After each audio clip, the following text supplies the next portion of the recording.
जय श्री कृष्णा। हर हर महादेव। भगवान श्री हरि विष्णु और माता लक्ष्मी की सदैव जय हो आप सभी के ऊपर, आपके परिवार पर भगवान श्री हरि विष्णु और माता लक्ष्मी की विशेष कृपा प्राप्त हो। तो आज हम करेंगे कार्तिक महात्म का 14वां अध्याय।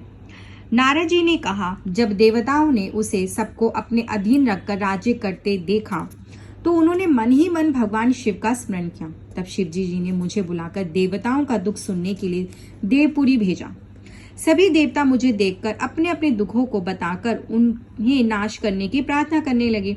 जब मैं वहां पहुंचा तो जलंधर ने मेरी विधि पूर्वक पूजा की और हंसते हुए मुझसे कहा, हे ब्रह्मर्षि, आप कहाँ से आ रहे हैं? आप अपने आने का कारण बताइए। यदि कोई मेरे योग्य सेवा है तो मुझे आज्ञा दीजिए। मैंने जलंधर से कहा, हे दैत्यराज, मैं अपनी इच्छा से कैलाश शिखर पर गया था।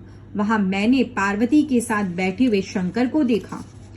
कैलाश शिखर 10,000 योजन भूमि में फैला हुआ है और वहां कल्प वृक्षों का बहुत बड़ा बाग है।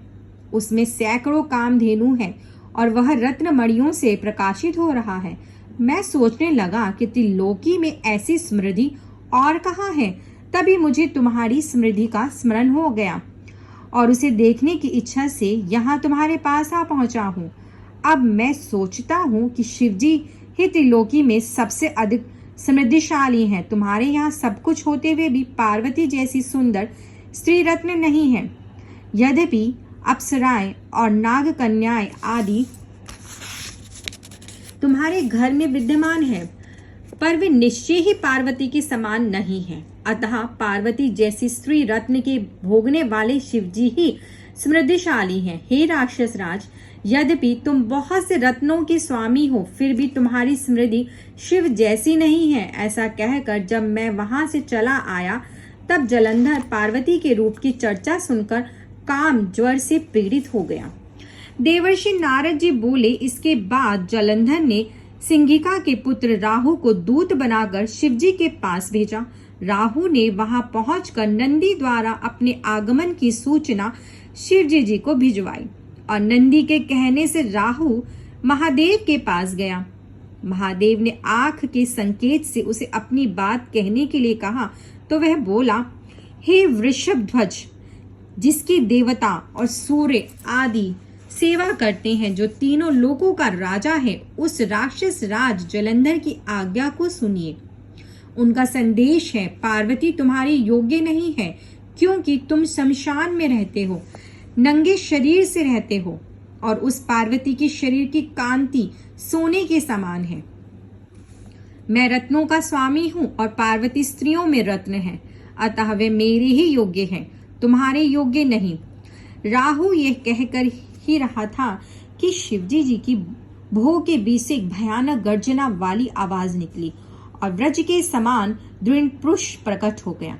उस पुरुष का मुख सिंह के समान था, जीभ लपालप रही थी, नेत्रों में आग निकल रही थी, शरीर पर किसी प्रकार की सुंदर कांति नहीं थी, वह नरसिंह जैसा लग रहा था। राहु ने देखा कि वह पुरुष मुझे खाने के लिए आ रहा है तो वह भागने लगा, परंतु उस पुरुष ने उसे पकड़ लिया। जब वह राहु को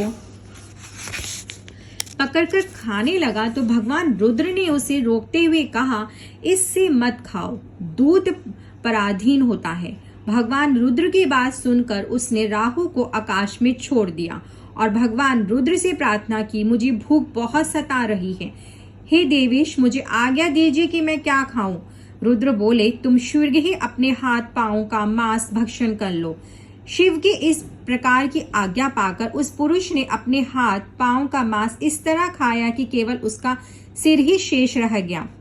उसे इस अवस्था में देखकर भगवान शिव अत्यंत प्रसन्न हुए और उस भीमकाय पुरुष से बोले, त्वम कीर्ति मुख संज्ञो ही भव में द्वारगा सदा।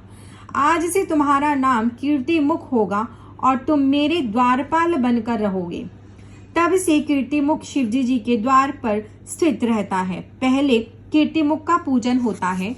उस भीमकाय पुरुष से छूटा हुआ राहु आकाश से बर्बर स्थान में जा गिरा। इस कारण वह बर्बर नाम से पृथ्वी पर प्रसिद्ध हुआ।